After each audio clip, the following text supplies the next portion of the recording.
சில பேச்சாளர்கள் பேசுகின்ற பொழுது அவர்களுக்கு என்ன பேசுவது என்று தெரியவில்லையானாலும் மேடையிலே ஏறி நின்ற பிறகு நான் எதை பேச வேண்டும் என்று நினைத்தேனோ அதைத்தான் எனக்கு முன்னாடி இருப்பவர் பேசினார் என்பார். அதற்குள் அவருக்கு காலம் கடந்துவிடும்.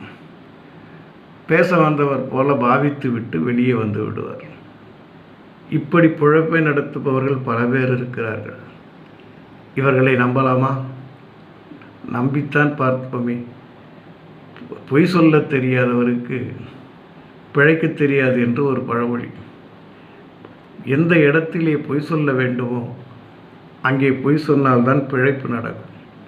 அதுபோலத்தான் மேடை பேச்சாளர் விஷயமில்லாதவர் மற்றவர் பேசியதை சொல்லிவிட்டு தப்பித்து விடுவார்கள்.